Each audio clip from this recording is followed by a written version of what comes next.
The classic shark defense technique passed down from generation to generation, and by generation, we mean Jaws and Shark Week reruns. Supposedly, if a shark is coming at you like an underwater missile, you're supposed to calmly line up your fist and boop it on the nose like a naughty puppy. But here's the issue. Have you ever tried to accurately punch something underwater? Go ahead, try it in a pool. Now imagine that thing is a massive, fast-moving apex predator with a mouth full of steak knives. That nose? Yeah, it's small, and directly above the giant gaping mouth that would like to make you an appetizer. Plus, sharks don't follow Hollywood fight choreography. You're not getting a second take if you miss. In reality, if you're ever unfortunate enough to be in that situation, the experts suggest going for the eyes or gills, much more sensitive and easier to reach. Punching the nose is better than nothing, but only if you enjoy betting your survival on a waterlogged sucker punch. So unless you've trained in aquatic MMA, maybe skip the Rocky vs. Shark strategy and try to stay out of the ocean buffet altogether. You're wandering in the desert, sweating like a rotisserie chicken, and you remember that super handy survival tip. Just find a cactus and drink from it. Nature's hydration bottle, right? Wrong. Most cacti are not your friend. That liquid inside isn't crystal clear Evian, it's more like a greenish, bitter slime that wants to ruin your digestive system and your dignity. The stuff in there is full of alkaloids and other charming compounds that can make you vomit, give you diarrhea, or both, because nothing helps dehydration like violently losing more fluids. There's only one cactus in North America that's even kind of safe to drink from, the fishhook barrel cactus. But even then, it's a gamble, and unless you're a certified cactus sommelier, you're probably going to end up chewing a spiny, toxic smoothie. Hollywood makes it seem like you just chop it open and guzzle it like a Capri Sun. Reality? You'll probably end up clutching your stomach while lizards judge you. Someone gets bitten by a snake and immediately the hero steps in, makes a dramatic cut with a pocket knife, and starts sucking out the poison like a human turkey baster.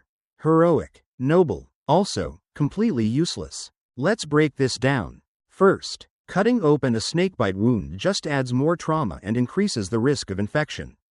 Second, sucking venom with your mouth is a great way to potentially poison yourself, especially if you've got even a tiny cut in your mouth, which, spoiler, you probably do. Your gums aren't exactly Fort Knox. And even if your oral hygiene is somehow flawless, guess what? Venom spreads fast. By the time you whip out your DIY vampire routine, it's already in the lymphatic system. You're basically playing catch-up with a neurotoxic cheetah. The actual move? Keep the person calm and immobilized. Try to keep the bite area below heart level, and get to a hospital for antivenom, not amateur dentistry.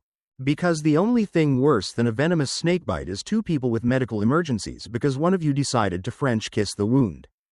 Let's paint a picture. You're lost in the woods. It's getting dark. You need warmth. So you channel your inner caveman, grab 2 sticks, and start rubbing like your life depends on it, which, to be fair, it kind of does. Here's the reality. Unless you're trained, have the right kind of dry wood, perfect technique, ideal weather, 0 wind, and the patience of a forest monk, this is going to end in frustration, blisters, and probable hypothermia. Fire by friction is not a life hack. It's a painful, exhausting ritual that even seasoned survivalists struggle with. Hollywood makes it look like you get a flame in 90 seconds if you just believe in yourself hard enough. But in real life, you'll spend 30 minutes creating smoke and 0 actual fire, unless you also brought along dry tinder. Kindling, and the magic of editing. Moral of the story: carry a lighter, or matches, or even a magnesium fire starter. The most important part of survival is being prepared, not starring in your own sad wilderness reboot of Cast Away. You've probably heard it: if you see a bear, just play dead. What they don't tell you is, that only works with some bears, and absolutely not with other predators. Here's how it breaks down. Grizzly bear? Maybe. If it's a defensive attack, you startled it. Lying still might convince it to stop mauling you. But if it's a predatory bear, you just made yourself an easier snack. Black bear? Do not play dead. Black bears are more likely to back off if you get big, loud, and fight back. Playing dead just turns you into a quiet burrito. Mountain lion? Playing dead equals you become lunch. You need to look big, yell, throw stuff, and never turn your back. Wolves or coyotes? Same. Intimidate, don't submit. Wild pigs or boars? Playing dead will just make it easier for them to gore you. Bottom line, play dead is not one-size-fits-all advice.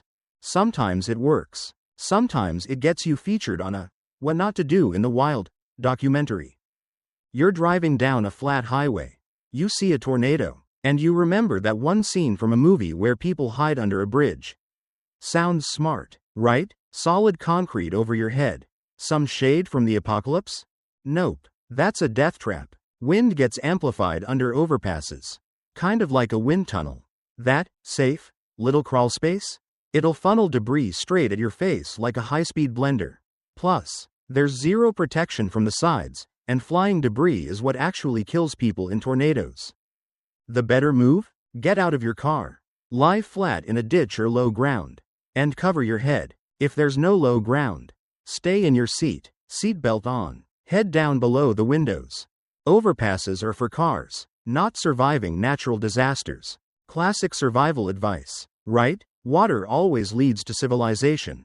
Sure, eventually, like, in a few hundred miles, through mountains, and rapids, and possibly grizzly country. Here's the problem. Rivers don't follow safe paths. They cut through the roughest terrain possible. Following a river might lead you straight into dangerous cliffs, waterfalls, or places where you can't climb back out. Also, rivers flood, attract predators, and don't always have drinkable water. If you're lost, the better move is to stay put if someone knows you're missing. Mark your location, signal for help, only move if you absolutely have to, and then pick a path you can actually navigate. Rivers might help, but they might also lead you on a scenic tour of how to break your legs in 3 places. You're stuck in a frozen wasteland, thirsty, surrounded by endless white. The obvious answer? Eat the snow. Except, don't. Snow is mostly air, not water. It takes a lot of snow to make a little hydration. And more importantly, eating cold snow lowers your core body temperature. That speeds up hypothermia, makes your body burn more energy, and ultimately puts you in a worse spot than before. The safer bet? Melt the snow before drinking it, even if it's just by putting it in a bottle and warming it with your body heat.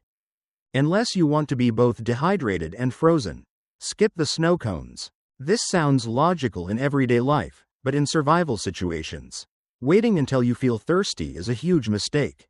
When you're lost, stranded, or physically exerting yourself, your body burns through fluids before you even feel the need to drink. By the time thirst kicks in, you're already dehydrated, which messes with your judgment, strength, and even your ability to walk straight.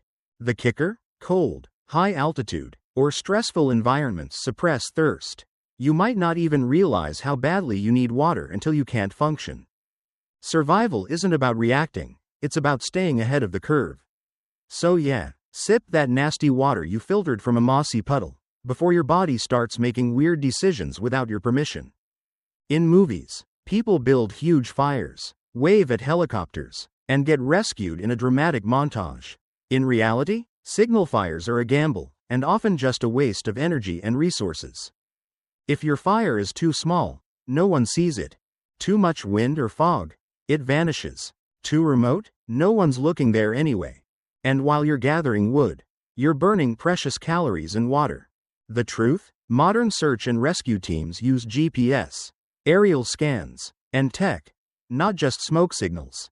Unless you're in a highly visible, open area and know a rescue attempt is near, your energy is better spent creating visible markers, staying in place, and using mirrors, movement, or color contrast to catch attention.